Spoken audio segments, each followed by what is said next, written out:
सलाम नमस्ते दोस्तों, आप देख रहे हैं डीएच न्यूज। सच को रखे आपके आगे। बताया जा रहा है कि pride India real estate and constructions के मालिक सनोबर बेग आए दिन सरकारी जमीनों पर नाजायज कब्जा करके लाखों करोड़ों में इन जमीनात को आवाम में बेचते आए हैं।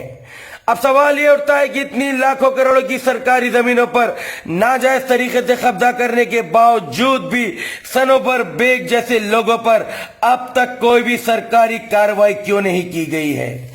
कुछ लोगों का यह कहना है कि ऐसे कुछ लैंड ग्रैबर्स सरकारी जमीनों पर नाजायज तरीके से कब्जा करके उस कॉन्स्टिट्यूएंसी के कुछ पॉलिटिकल लीडर्स और एमपीज को लाखों करोड़ों की गाड़ियां गिफ्ट में दिया करते हैं, जिसकी वजह से उन पॉलिटिकल लीडर्स के सपोर्ट के कारण ऐसे लैंड ग्रैबर्स को सरकारी जमीनों पर नाजायज तरीके से कब्जा करके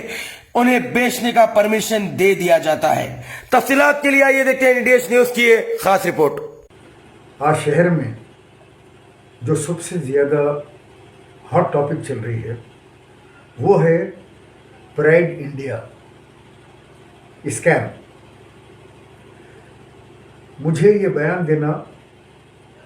इसलिए ज़रूरी हो गया कि मुझे कई लोग फ़ोन कर रहे हैं गल्फ से, या नाराइज मेरे फॉलोअर्स, मेरे जानने वाले, मेरे पहचान वाले, और उन्होंने कहा कि हमारी आवाज़ आप हुकूमत और आवाम के दरमियान में पहुंचाइए। हो ये रहा है कि एक आदमी जिसका नाम हलीम बेग है, जो सनोबर के नाम से जाना जाता है, जो प्राइड इंडिया नाम की एक कंस्ट्रक्शन कंपनी ज़मीनों के प्लाटिंग करके बेचने का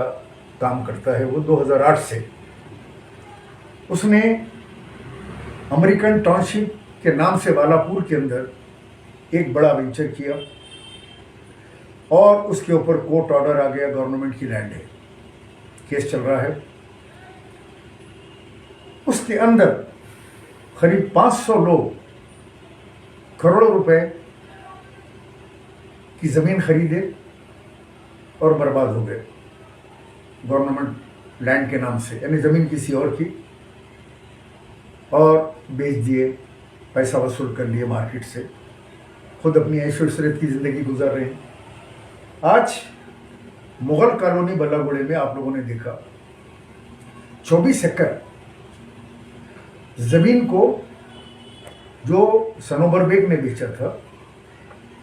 उसको डिमोलिश कर दी बल्दिया ने। बल्दिया के बड़े आला अहदेदार पहुँचे, सारे हुकाम पहुँचे और वहाँ पे मकानों को तोड़ दिया। जो 50,000 रुपये 60,000 रुपये गज से वो ज़मीनें बेची गई थी। लोग अपना पेट काट के, अपने हैदराबाद के लोग, 90% उसमें लेने वाले मुसलमान, 99%, 100% नहीं, 99% लेने वाले मुसलमान और 99% पुराने शहर के मुसलमान, जो एक अपना घर, इंसान की ख्वाहिश होती है, वो मेहनत करता है, कमाता है, एक ज़ाती मकान अपने औलाद के लिए मैं रखूँ, वो मेहनत करके अपना सोना बेच के, अपने जो भी उसकी जमा पूंजी होती है बेच के, ये सनोबर बेग गल्फ को जाता है, दुबई जाता है, चारों तरफ जाके ये अपने ये वेंचरों के बड़े बड़े एड्स आते हैं अखबारों के अंदर, सिटी में बड़े बड़े जो है बैनर्स लगते हैं, बड़े बड़े पोस्टर लगते हैं, फ्लेक्सीज लगते हैं कि प्राइड इंडिया का वेंचर हो रहा है। लोग आके